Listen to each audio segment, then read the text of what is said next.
Madonna, ma che gentaglia!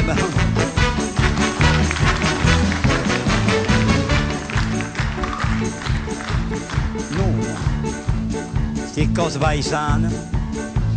Ma crepe che tu sei il mio fidanzato?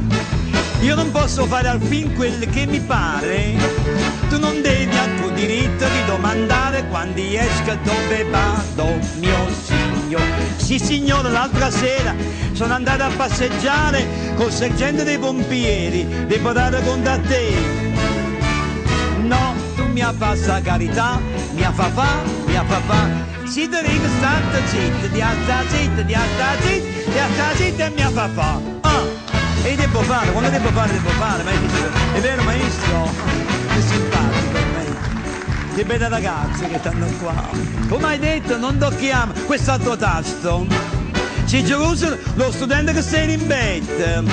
Un ragazzo che ti stima e ti rispetta e non ci viene in casa quando ci sei tu. L'altro giorno mi ha portato un vestito e un cappellino. Tutta sta roba che mi ha regalato e perciò tu mi ha badato.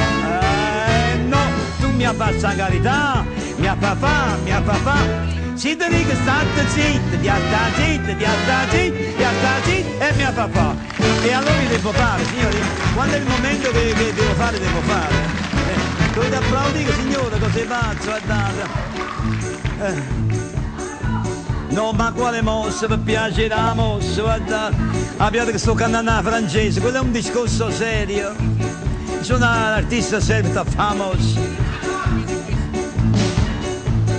Che mi importa che la gente che vede questo va dicendo che io sono scorchigliatrice.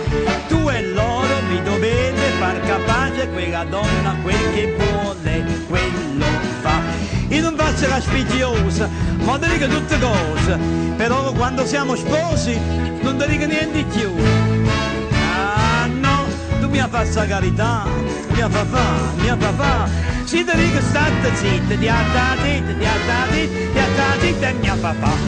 No, tu mi fai sta carità, mi fa fa. Si ti dico state zitta, di alta zitta, di alta zitta e mi fa fa.